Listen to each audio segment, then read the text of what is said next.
Well, welcome to our February League of Women Voters of Broward County General Membership Meeting. I'm Susan Sprague, and I was not exactly scheduled to be your host this evening, along with Denise Elliott, but you got us. This evening's meeting is Preserving Black History and Culture.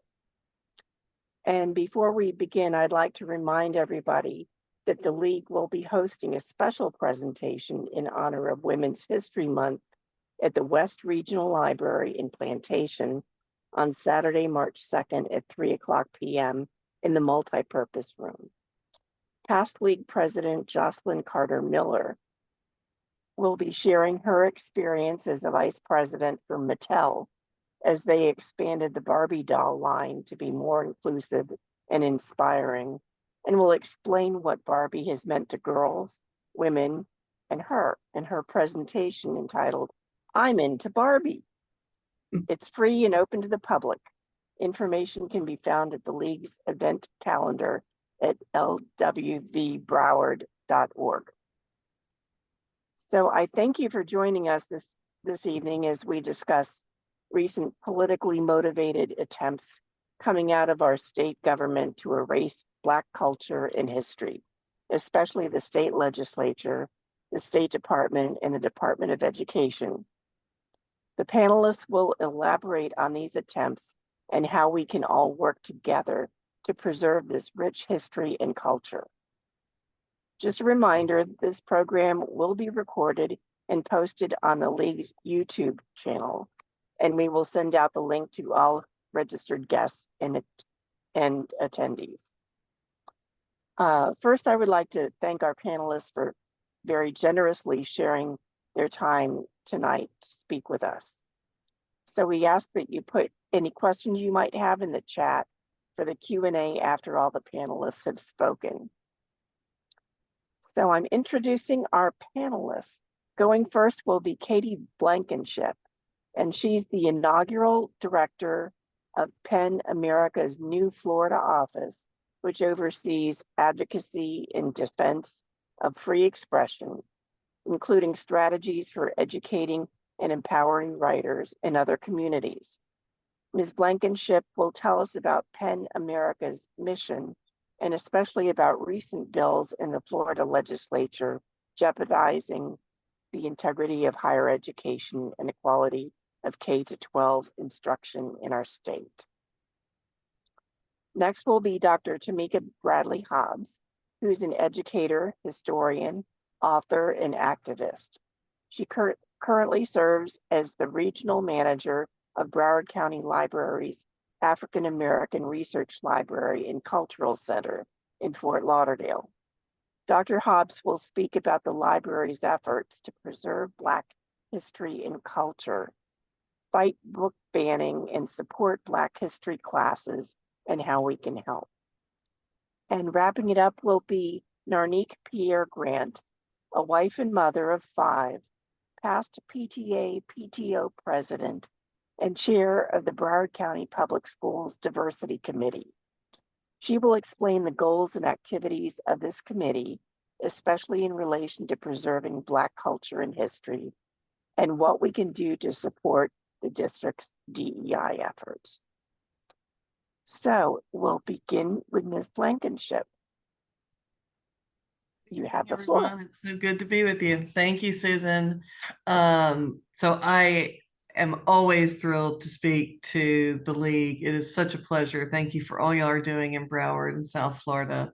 So it's great to be with you. I'm in Miami and I live in Miami. I joined PEN America from the ACLU of Florida, where I was the deputy legal director and counsel on some of the May impact litigation that has had some success in interrupting the harm of some of these bills we're going to talk about, most specifically the Stop Woke Act. I was on the team for Purnell versus Lamb, which filed for a preliminary injunction of the Stop Woke in higher ed, which was granted, which is great. And that's being defended before the 11th Circuit later this year.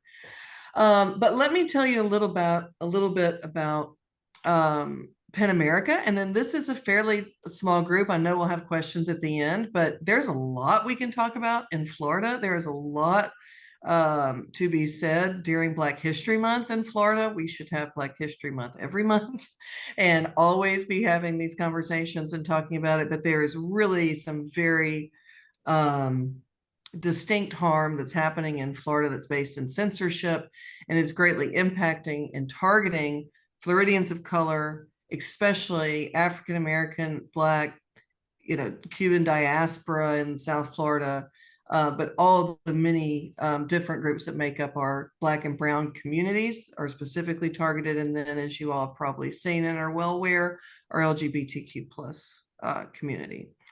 But PEN America sits at the intersection of literature and human rights. We were initially founded as a member organization to support authors. We're about 100 years old. I'm pretty new to PEN, so I don't have all the history down like I will in future years. But we've really grown to focus on advocacy, and we've founded this office, and I've moved from the ACLU to be director here for the very specific reason that Penn has understood how critical the fight is in Florida, what the level of censorship attempts are going to, the sort of harm that they can do, and how important Florida is for the rest of the country. So we're really building an advocacy office in Florida, and that advocacy through the PEN America Florida office will focus on ongoing legal advocacy. We're plaintiffs in a case in Escambia County that you may have seen in the news, suing over book bans in Escambia County. We recently just celebrated surviving a motion to dismiss in that case. So that case continues, which is great news. But I do think that Penn has a special role to play in the litigation landscape in Florida to fight back against these bills. I come from being the actual litigator, and we have a good number of those. We don't have a lot of folks that are helping identify plaintiffs and where real harm is happening in evidence. And we're going to continue to do that as we've done in Escambia, and we're focusing on 1069, which we can also talk about. And then our advocacy will also focus on legislative. I would love for us to spend some time talking about what's happening this legislative session, because I know how active the league is and how successful the league is in helping, make a dent in what's happening in Tallahassee and the state all over and informing voters. But we're doing a lot in the legislative advocacy space and have been fighting back against a number of censorious bills. And I'll put something in the chat real quick that will just show you some of our focus. These will show you some of the bills that we've been looking at and working on. Most specifically, we also have some coalition work that's happening and a lot of things behind the scenes. If there's any of these bills that are of particular interest to anyone, let me know in the chat. We can talk more about them, because there is a lot to say about this legislative session that if I can, I want to get to fairly quickly. But we've seen an evolution in Florida that is an extremist movement that has really started and shown up in the legislature from Governor DeSantis, really during and after COVID, and in direct response to the murder of George Floyd, the corresponding protests, and the amount of protests that happened in Florida, and the movement of the Black Lives Matter groups and allies and similarly situated organizations that have fought so hard for Florida and really brought Florida into the national conversation in such a real way. That has been, we have now sort of transitioned into a world where it like woke versus like the wokeness has become the target, right? We've had several targets and sort of scares over the years, but this one is about wokeness, and we need to understand what's happening in response in that historical framework and what's been happening in Florida. So in 2021, DeSantis started getting very loud about Florida is going to be the place where woke goes to die. What he meant by that, and what he continues to mean at that time, was specifically targeting Black history, African American identity, and passing legislature that was really an attempt at erasure. And this is where we saw targets on critical race theory and the Stop Woke legislation that was the result of that.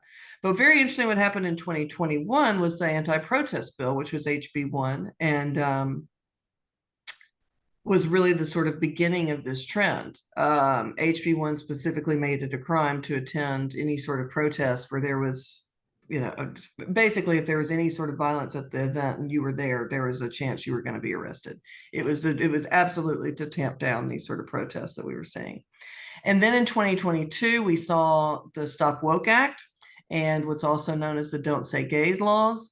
Those bills are directly targeting, as I said, African-American history, African-American identity, just the truth of American history in general, and LGBTQ plus identity and gender identity. And so as those bills continued last year, this trend unfortunately continued, and some would say increased, and we saw the passage of what was referred to in the House as HB 1069, and sort of just what everybody refers it to as 1069. And 1069 expanded the Don't Say Gay provisions, which prohibit discussion of sexual identity and other topics in the classroom, extended that to 8th grade, and the Florida Department of Ed extended it to 12th grade. It also prohibited teachers using their pronouns, preferred pronouns, if it didn't correspond to their sex at birth, and it statutizes book bans, which we can spend some time speaking about. Susan, I don't want to take the mic for too long, so just give me a flag when I need to start wrapping things up.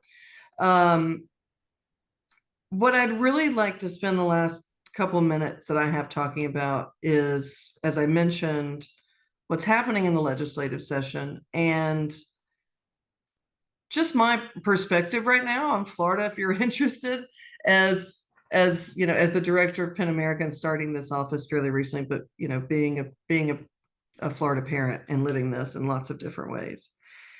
I tend to be an optimist, and so this may come off as a little Pollyanna-ish, but stick with me.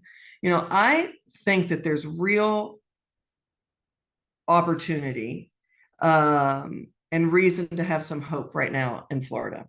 And I'll tell you why. One of the benefits that I get from this job and when I was at the ACLU is going to communities over and over again, into communities, to have community meetings, to figure out what's happening, identify potential litigation claims. Now I'm there for different reasons with my pen hat, just really engaging in community and building community engagement. And what I see and what I have found, and this didn't just start this year, is that in every place I go, there are people that are highly organized, that are highly committed, and are very active. And it is all over the state. The other thing that's happening, why I'm so interested in talking about this legislative session with you all, is I don't even know how to say, there's just something weird going on this legislative session. So let me just show you an example of some of the press things that are happening that's just what I'm sort of calling facades, cracks in the facade. So this is some of the press that DeSantis has been getting. This is bear with me on this legislative session some, but it connects. So if y'all saw, DeSantis and Commissioner Diaz had a press conference with Moms for Liberty and some other folks last week. And it was a very DeSantis, it was like a classic DeSantis press conference. He's trying to get the lead story to be book bans are a hoax and everybody, else is messing it up. What the real message was an acknowledgement that book bans in Florida have gone way too far. Now, it's going to be through DeSantis language. He's going to blame others. He's going to scapegoat. He's going to bully. We know all that. But what is happening is an acknowledgement that something has gone amiss. And what has gone amiss is the plan that DeSantis crafted when he started with Florida's where woke goes to die.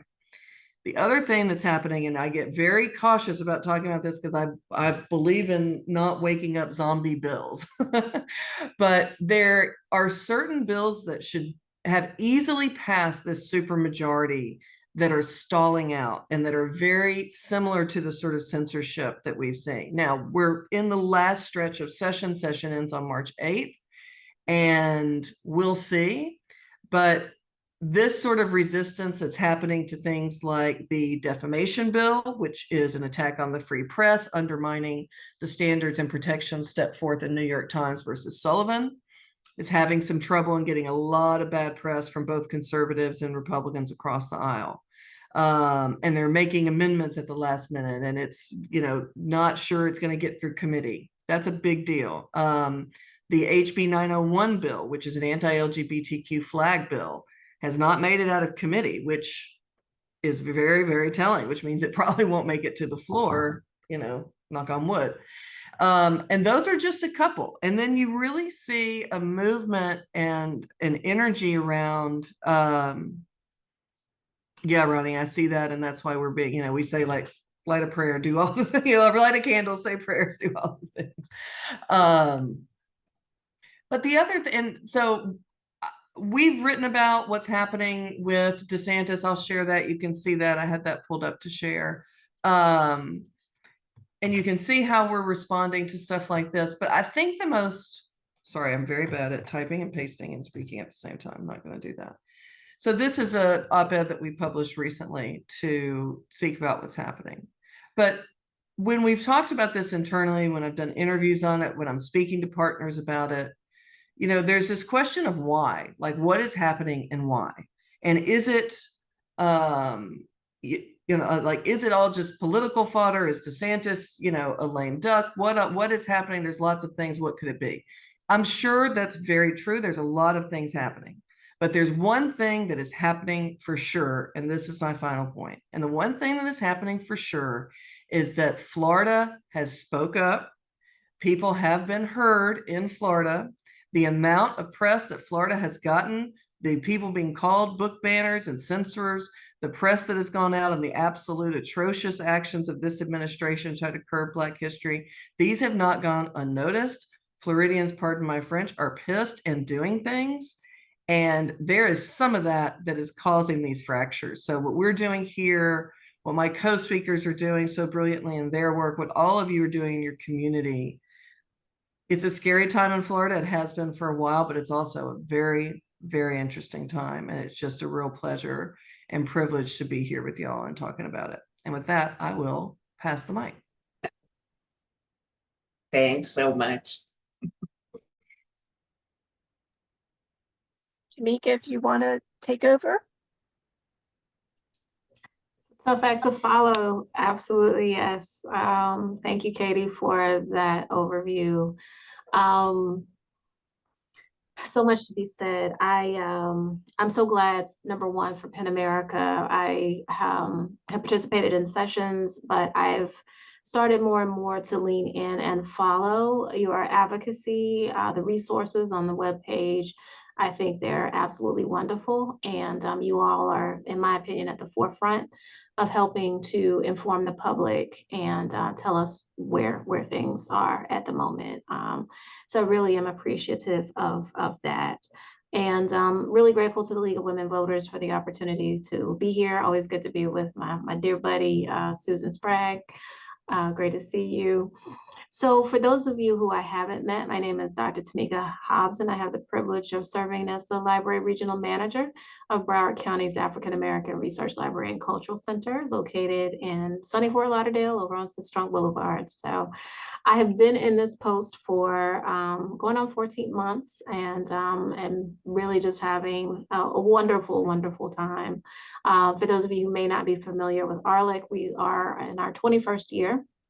We were opened back in 2002 as the third such institution in the nation after the Schomburg Center for Research in Black Culture in New York City and the Auburn Avenue Research Center in Atlanta. We have a 60,000 square foot building that includes a 300-seat auditorium, a museum gallery that's 5,000 square feet, and meeting rooms. We are a circulating library with youth services, adult information services, but what makes us a flagship among the 37 branches of the Broward County Library System is the fact that that archives holds over 1 million items. That includes art, artifacts, as well as rare books and manuscripts from a variety of different elements from the continent of Africa through the modern Black experience. And so there is a great deal to see here. It has been a very interesting time to be at the helm of this institution because in many ways. I hate to even speak it into existence, but the reality is because we are an intentionally Black institution that circulates a lot of the books that people don't want to read. I sometimes feel like we're right in the crosshairs of a lot of the debate that is going on. They're the books that are being banned and the history that is being attacked as well. And I'm really grateful for the leadership of Allison Grubbs. She is the library director here for Broward County Libraries. And it's been her working in concert with our Board of Commissioners. And I'm also really glad for their leadership. It's really what has allowed us to continue unapologetically in our path and our mission to protect intellectual freedom and the freedom to read. That started with them passing a resolution in support of academic freedom. That was last year. And then they also allowed Allison to sign on to the Urban Libraries Council's Freedom to Read statement. And so Broward County Libraries is a signator of that. On the heels of those two items, Allison launched our book sanctuary program here at Broward County Library. So if you've been to any branch in our library, you will find a prominent display of books that have been challenged. We are not tucking those away. We are putting them front and center. It all has a consistent branding, and you can also go to our website and find an interactive that does the same thing. There's a list of books that have been challenged. You click a button and you can find out how to get it to yourself very quickly, whether it's a ebook or letting you know what local branch is carrying that. And so with that has been some of our response, and looking at what Allison has done and following her lead, what we've decided to do here at ARLIC is to offer free Black history classes one Saturday a month for teens and middle school, high school students. And so we launched that back in October. It's our Saturday School Black History series. We work with a fantastic partner in the Black History Project out of Orlando. They started there and they have been teaching these classes from Tallahassee, Jacksonville, us, and then now launching in Miami.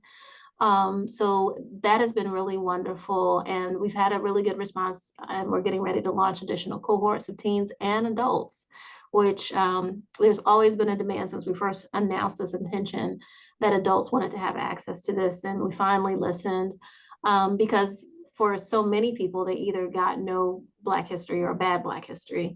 And so we need to correct and fill that gap too. So for us here at ARLIC, that has been our work and our mission is very gratifying. It's absolutely transformative. I think some of the most powerful moments I have had is the times that I've been able to sit in those classes and watch those students. And, you know, many of them, it's a Saturday morning, they get dragged there by their guardians and, you know, are a little stiff, but we have masterful teachers who are passionate and are presenting just amazing information. And so to watch those kids just in the course of the time that they're here really tap in and tune in. But it's also been the experience of the parents. We have a number of parents who come and stay with their students, which we welcome, and to watch their reaction and to see their questions and their surprise, either by information that they didn't know at all, or being confronted with some primary source that tells you know, really powerful connection or expands what they know, particularly about the period of enslavement. And to hear their questions is something that just lets you know that this is good and fruitful work that is going to generate, you know, bear fruit. We're planting seeds that will bear fruit for years to come. So I'm very proud that we're able to lead that work. My next venture is to see if we can get a version of this for the summer, to have some kind of summer camp installment related to the same curriculum. But for as long as I'm here at ARLIC, I want this curriculum to be here. And I should say, should have said this at the outset, part of the reason that this is such a passion for me is that even though they let me hang out, the librarians haven't kicked me out yet. I am not a librarian by training. I'm a historian and with a specialty in public history, which is, I've always wanted to work at an institution like this. So most of my work experience as well as my professional education has been around the administration of museums and archives. And so this is what I do. Black history is been since I was a freshman, sophomore in college. The path that I have been on, and it was in part because I got bad Black history in my K-12 experience. And once I actually did get exposed to it, it's mandatory at Florida A&M, and it was then. I think it still is now. There may be some challenge with the law, but you had to take a Black history class before you graduated. And I took mine my first year, my second semester. And it was so transformative for me that I changed my major. And I immediately went to work on in the museum and archives that was on that campus. And the rest is history, literally and figuratively. So that's a bit of my background. I do want to just add and pivot a little bit. I mean, I talked a little bit about our lake. If you haven't been here, I do want to let you know you have a standing invitation to come and be with us. We're getting ready to go into one of our signature programs next month. It has previously been known as the South Florida Book Festival, but we have rebranded it as the Africana Arts and Humanities Festival, and that's going to be taking place next month, 1 month from today. Actually, I'm kind of sweating bullets. It's been all day.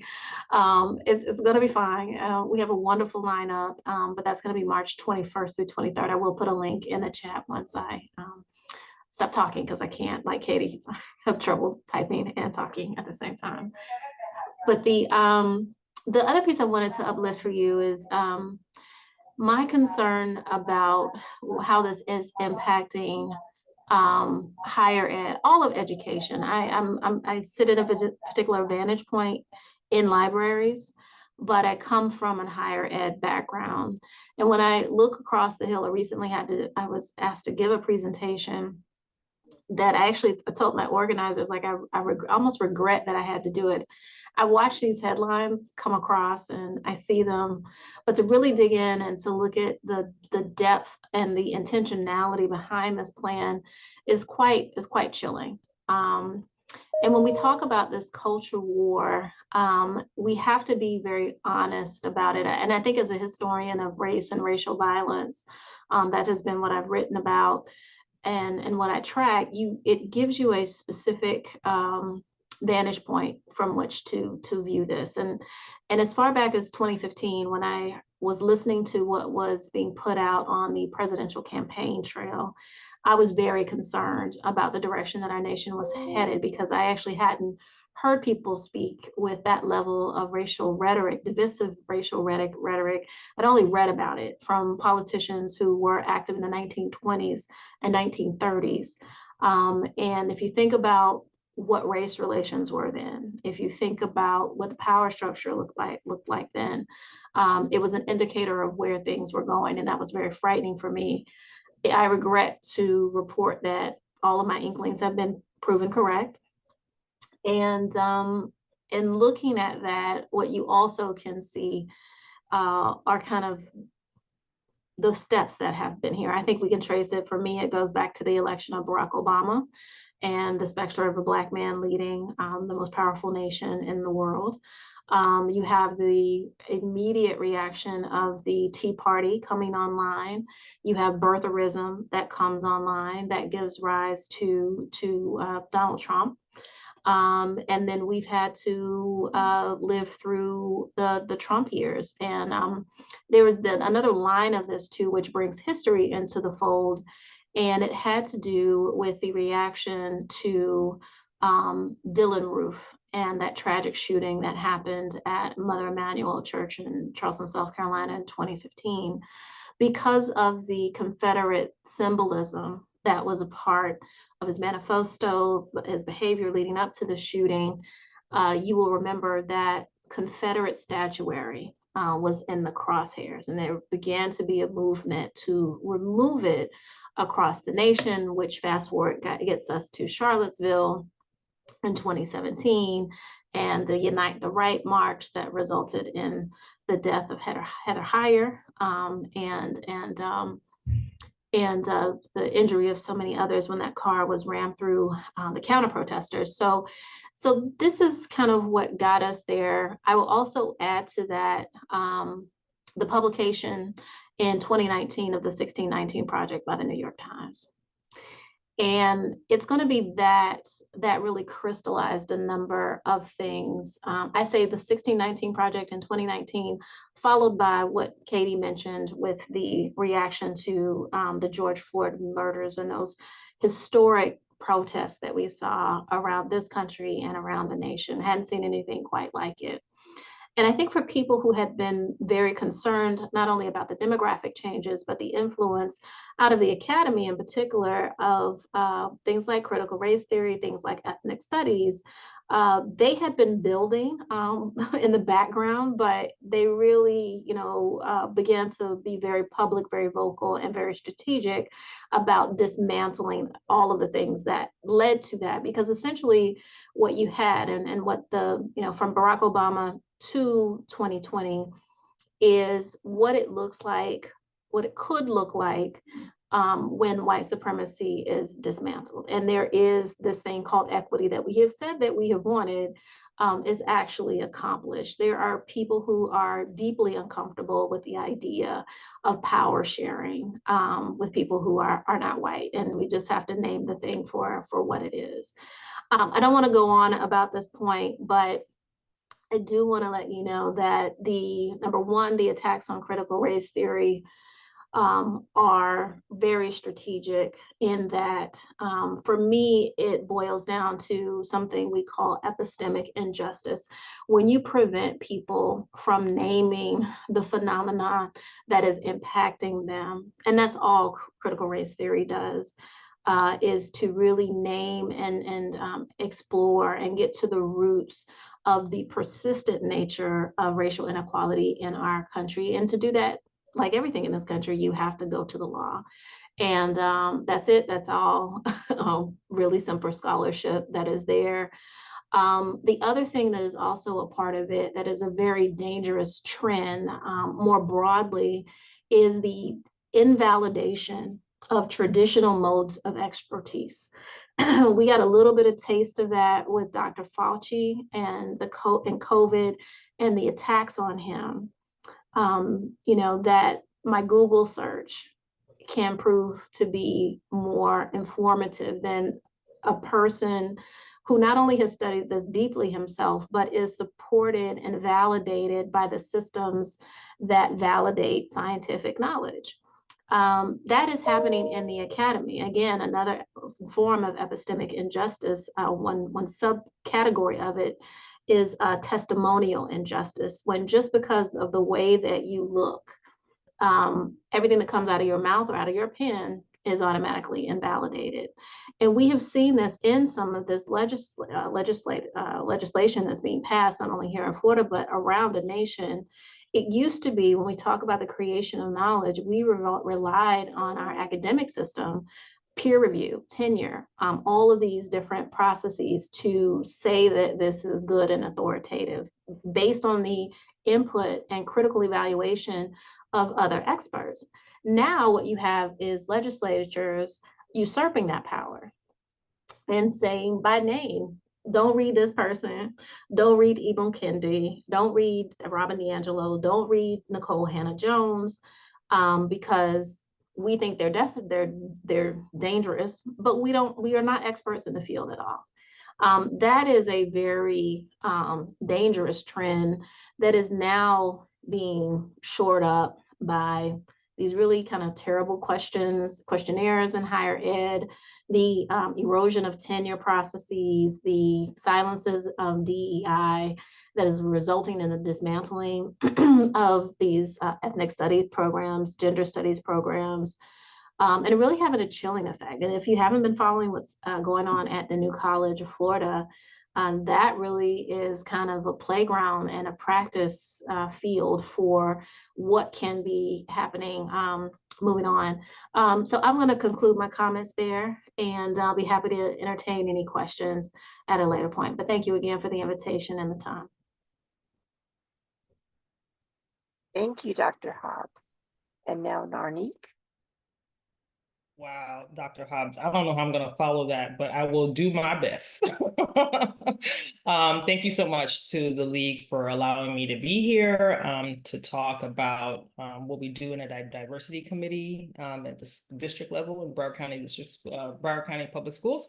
So again, my name is Narnike Pierre-Grant. I'm first and foremost a mother and a wife, but my passion has always been students, children in the district, children general. That's why I spent like almost 8 years as a PTO president. So everything that the two previous panelists said, I really appreciate Ms. Blankenship with the foundation part.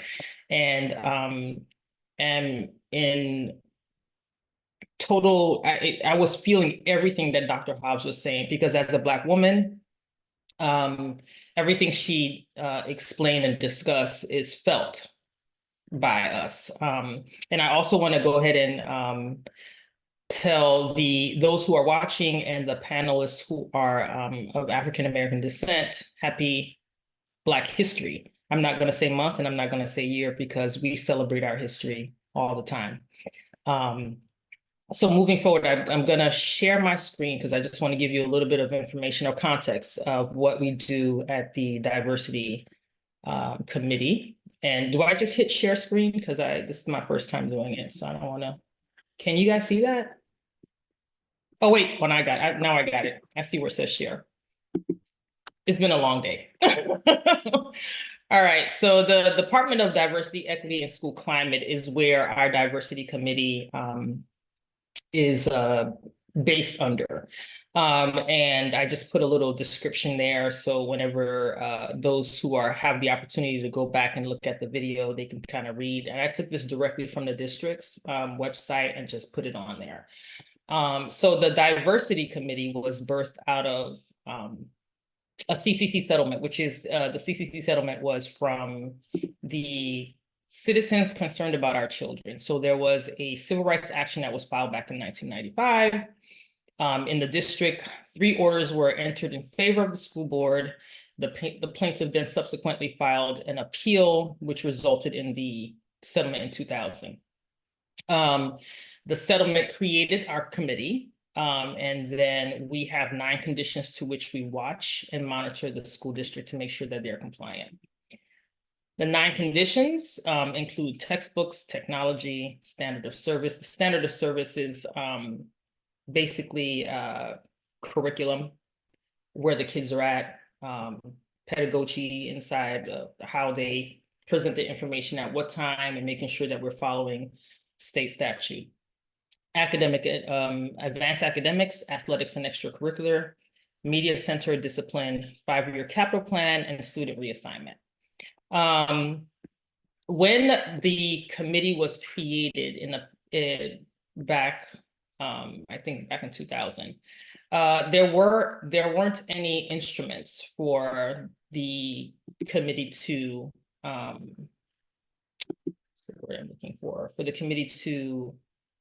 measure compliance. So they had to work together with the district in order to do that. I'm trying to find where I get off of this so I can take this off, and I don't know how to do it. And it's bothering me, and I apologize. Since I've been chair for 2 years now.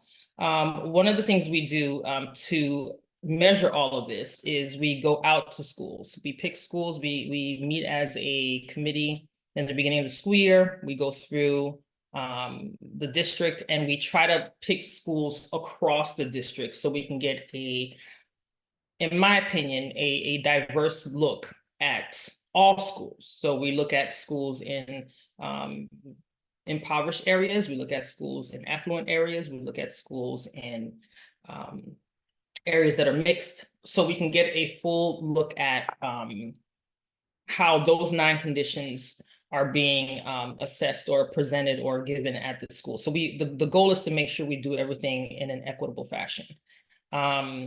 Since I've been on a diversity committee and been out to some of the site visits, we're talking about a settlement that happened back in 2000 that originated in 1995, and the conditions have not changed. And the conditions have not changed more so in the schools that are considered the, now there's so many terms, but I'd like to say, underprivileged areas. As a chair, you have to be able to come in and look at a situation and look at it for all children, where our lenses are based off all children. However, the plaintiffs that initiated the lawsuit come from an area that, number one of the main reasons for the lawsuit, I should say, was there were magnet programs, and one child was not admitted into the magnet program because the goal for the magnet program was to bring in white students from other areas to kind of populate that area, that specific school. The child who was living in the area was exempt and wasn't allowed to come, and was basically bussed around the district to another school. That has since changed, but what has not changed is the facilities. What has not changed is the standard of service. What has not changed is the discipline. As you all know, there's a discipline. We had a promise program, and I'm pretty sure everybody's versed on what happened in Marjory Stoneman Douglas that subsequently attacked the promise program and has since sunsetted. So we no longer have that program. But however, we do have a committee that's together that I'm part of, that is creating a new iteration of this program. And so the most difficult thing for me is to look at these conditions and be as objective as possible without trying to make it about a race issue. But unfortunately, I can't. I'm not in control of how the schools present. And schools that are highly populated with our Black and brown babies are the ones that are constantly neglected. And how this committee tries to facilitate and preserve Black history is by explaining the different communities that these schools are situated in, the cultures that these schools are situated in. Most of these schools have a lot of Caribbean students. You have students from other countries, and their culture is different. The community is different, which means that they learn differently. One of the things that we realized in terms of looking at testings and test scores is that those with high populations of students from the Caribbean, their test scores are low. And the test scores are low because it could be one word that means one thing for them in their country, and it's different here. We've advocated to the district to say, hey, listen, we have different cultures and different communities. They see and hear things differently. They understand and process information differently. We need to look at how we can be more inclusive. It's been a hard road to be in a space, and I think I had a conversation with Susan about that, where you're trying to advocate and you're trying to push for equity, just to be stuck in an environment that is toxic.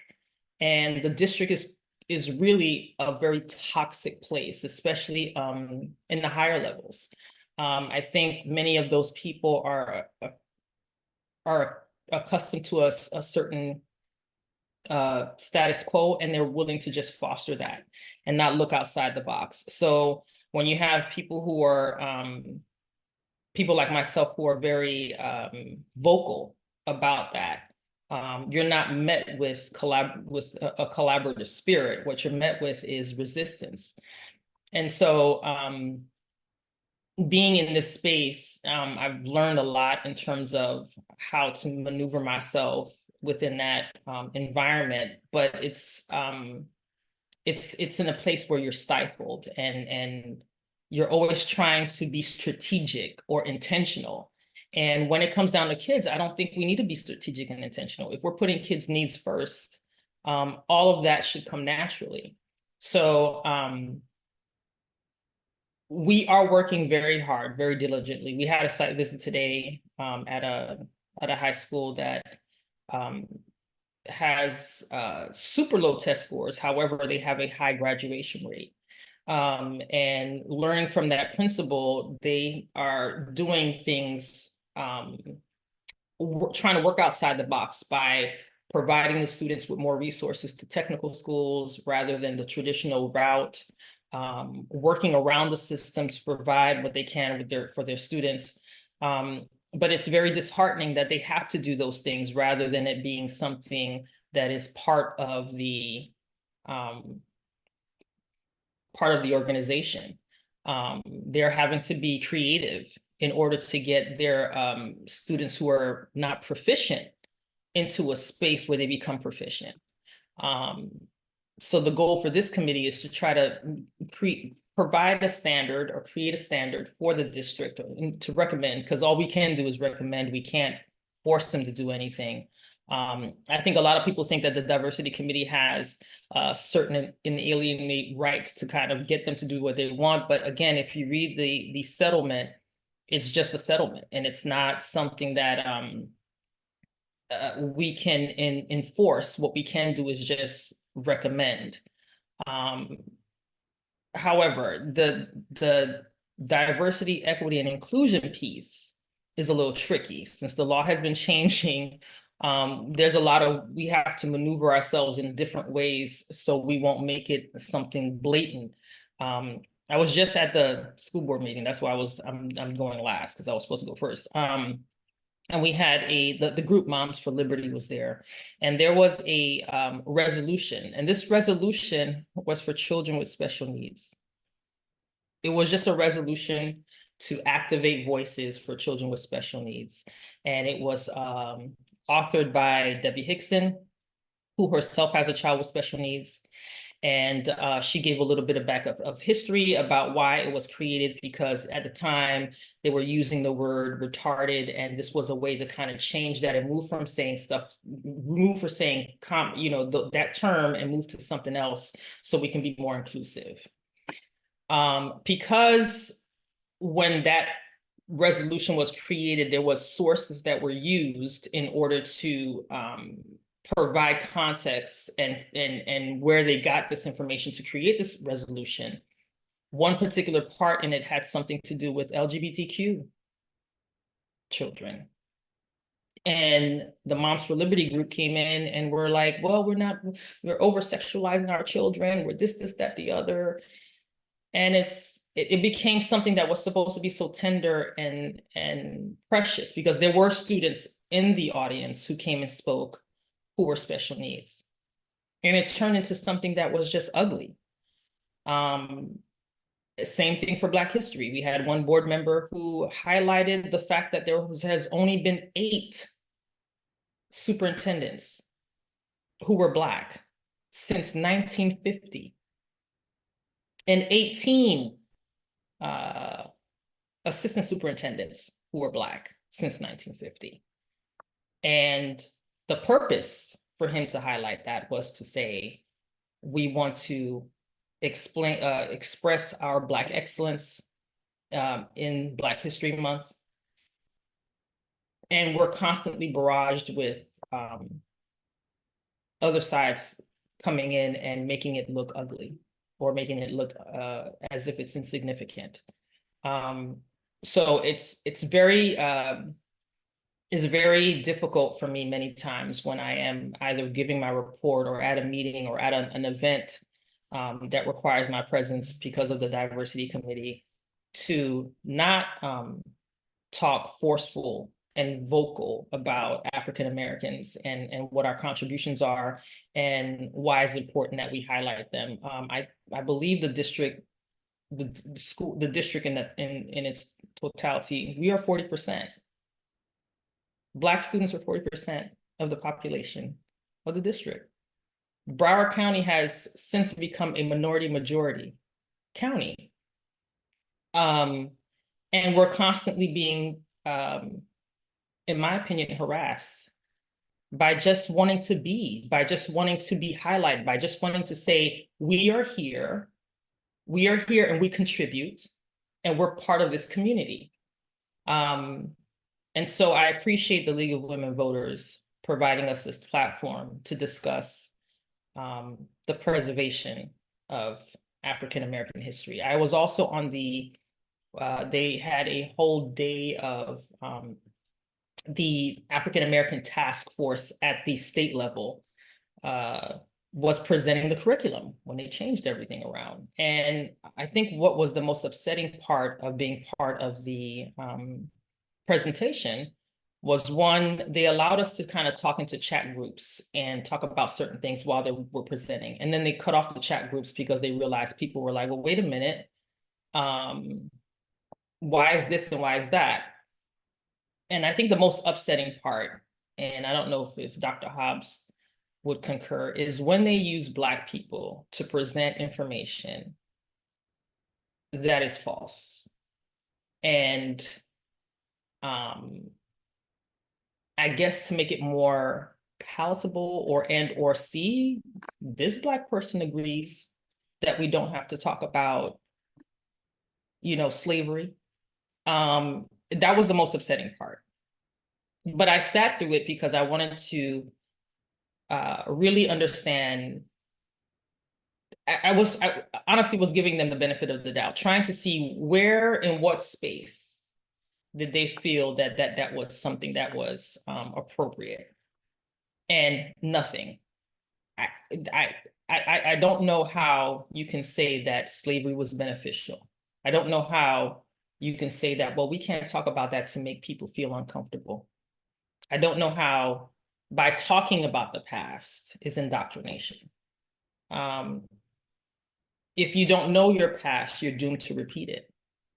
And we live in a country where we thought, and when I say we, I mean African Americans, we thought that at some point, the majority would look and say, hey, we've thrown a lot at them. We've taken away a bunch of stuff. We've disenfranchised. We've pillaged. We've wiped out whole generations. What's the big, this is just my thought process. They're only 12%, 13% of the population. It's a big deal if they get with the same thing we get. We're not looked upon as human beings. We're not looked upon as a group of people who have been contributing to this country since its inception. And it's hurtful. So going into doing diversity and talking about equity and inclusion, I oftentimes feel that I am just beating a dead horse, but I have to dig deep and know that if I stop or if I don't continue, then another generation will not be able to have that same voice. So as we continue on looking through Black history, I would implore your group, those who are watching, especially white people, go into your own communities, into your own groups, and have these conversations. Because for us, one of the things in the past, I remember there was a woman that came into a chat group and she was trying to explain to us about Biden, and he was the original author of something or whatever. And I was like, ma'am, you need to go to your own group and sit in your own soapbox and talk to your people. We already know what's going on. We are clear on what our role here in this country. We're clear on what our deficits are. We're clear on what the injuries we've sustained. We are clear on all of that. So we don't need you to come into our space and tell us. So for me personally, I'm not looking for allies. I'm looking for accomplices, because allyship is passive. Allyship could be, hey, you know what, I support you. But an accomplice, you're asking me questions. Hey, what you need me to do? Where we going? How many do you need us to come with? So I'd like to switch that narrative sometimes, not sometimes, but in most spaces, that allyship is more, it's not something for the, in my opinion, the more vocal advocates. We don't subscribe to allyship. We subscribe to people who are going to be our accomplices. I could not believe in my lifetime that I would be looking back, being in a position where they're rolling back everything that we have strived for to get, just to get a crumb. We don't even ask for the whole piece of pie. We don't ask for the whole pie. We don't ask for a piece. We're asking for crumbs. We get crumbs and then you decide, oh no, that's just way too much. And our children suffer for that. This new generation doesn't understand because we're living in a time where instant gratification is the menu, which is on the menu. And we have to try to teach our students and our children that sometimes instant is not always great. However, for those of us who've been through it enough, know that we can't stop advocating and we can't stop pushing. And I may step on some toes with DEI, the district. I may be told that, hey, you're going against the new legislation or whatever, but I don't care. The ones that came before me had to break laws to make sure that we get what we need. And I'm willing to do that as long as safely, as long as those that come behind me benefit. So I look forward to questions if you have questions. I'm going to put the link in the chat for that diversity department page that you can go look up into. And we do have there is an event, and I'll put that information in there too, on Saturday morning, where they're going to be talking about, where they're going into the community to talk about discipline. Which is great because before it was just one little committee making all the decisions, and you have a high percentages of Black children who are being disciplined, over-disciplined, schools that are reporting or over or under-reporting. And it's disheartening, but it's not surprising. And so the goal of this committee is to try to break that cycle. But we are getting a lot of pushback. So anytime, and we meet every month, the first Tuesday of every month at the Casey Wright building, for the Broward County main building. And if anybody wants to show up at any time in the meeting's at 6:30. It's a 2-hour meeting because we only meet once a month. You can always come, voice your opinions, add to it. It's always done recorded, and it's for public use, and people will see it. The more people we get, the better. And I have to say that I know Miss Blankenship said that she was a little bit optimistic, and I appreciate her optimism, and I'm hoping that I can kind of take some of that good vibe. But I feel like I'm in a space where I'm almost thinking I shouldn't live in Florida anymore. It's just become way too stifled.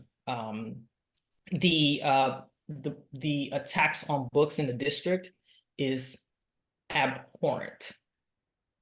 I don't mean to cut you off, Narnike, but we have just a few more moments, and I'd like to go over some of the questions. Hopefully everybody has been able to take a look at the chat, because some of the questions have been asked and answered in there. But Denise, can you give us a hand with that? Sure. We have several questions that were put in the chat for all of the various, all three of the speakers. So let me start. I'll just start at the top and start with the questions that as they came in, which I believe was the first one was for Dr. Hobbs, who I think has already put a lot of the answers already in the chat. but I will call to attention that Katie has put in several links to the various things that that she discussed. Then there are links in the chat about each of them. So there's a question for Dr. Hobbs, is to ask if there are private tours available. And I think you already answered that, right? Yeah, and said yes, that we can arrange that. So if there's something that maybe we could do for the league. And also where she was asked about other locations for the program, but it's only at AARLC, right? Yes, only at our league. We did make an attempt to have those available at other sites. Didn't quite get the enrollment. What we determined is people just really want to be here. And so we are going strong here, have been since October. The existing course has a cadence of one Saturday every month. And so we've been able to keep up with that, but we're going to be launching some condensed classes, again, another cohort for teens and a cohort for adults. And those I understand will be hybrid. And so we're going to keep it going. Hopefully we can keep growing. We've had some really generous donations that have made it possible for us to offer those programs for free. Thanks. And Narnike, are there other school districts in Florida that have DEI committees, or are we the only ones, or do you know of others?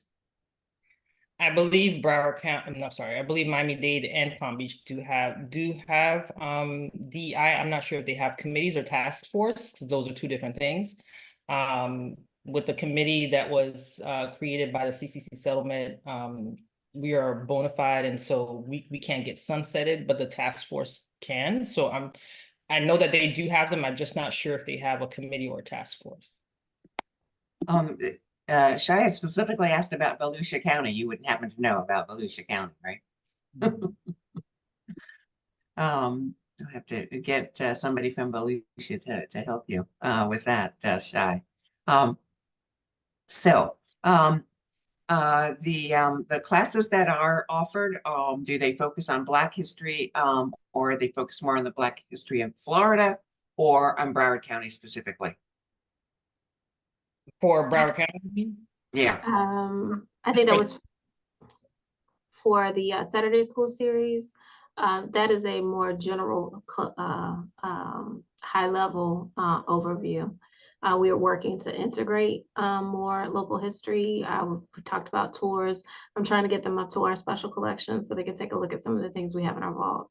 But more general, just to give them the flavor of it. Mm-hmm. And back to Broward County, who else sits on the DEI committee with you? So the committee is comprised of board appointees. So the board members are supposed to be vetting their committee members, and they're appointed. So we do have staff, community people, community stakeholders, and that's who sits on the committee. I think there's about 32 slots. However, it's been a little scanty lately, so we're down to like maybe 20 people. And so they're appointed by board members. Thanks. I know you already answered this, Dr. Hobbs, but maybe for the benefit of the group, you might want to expand. If the students are taking the African American History AP exam. So the curriculum is proprietary. It is created and designed by our partner, the Black History Project. So it would not be in alignment, I think, with what the AP test would require. And I'm not even sure, maybe someone else on the line would know, that our students have access to the AP history course for African American Studies, because that was specifically banned by our Commissioner of Education. Now, I don't know if there's a process by which people can go, parents could bypass the state and just say, I want my child to have access or be able to take this test. That seems like a logical thing, but I'm not familiar with the ins and outs of the AP history course, but it was banned in the state of Florida, and our curriculum is different. Thanks. Now, Katie, in Penn's America's Studies, what have you found to be the most banned subject matter? Is it, are there most of the objections due to gender identity, to sex, to race? What are the biggest problems that groups like Mothers for Liberty seem to pick on? Well, you're sort of seeing you're seeing it sort of change year by year. And the net of what they're really attacking is growing and growing. We started with really focusing on the harm that is, gets a little complicated because Stop Woke-Ack and Don't Say Gay do not apply to school libraries explicitly, but they were interpreted to.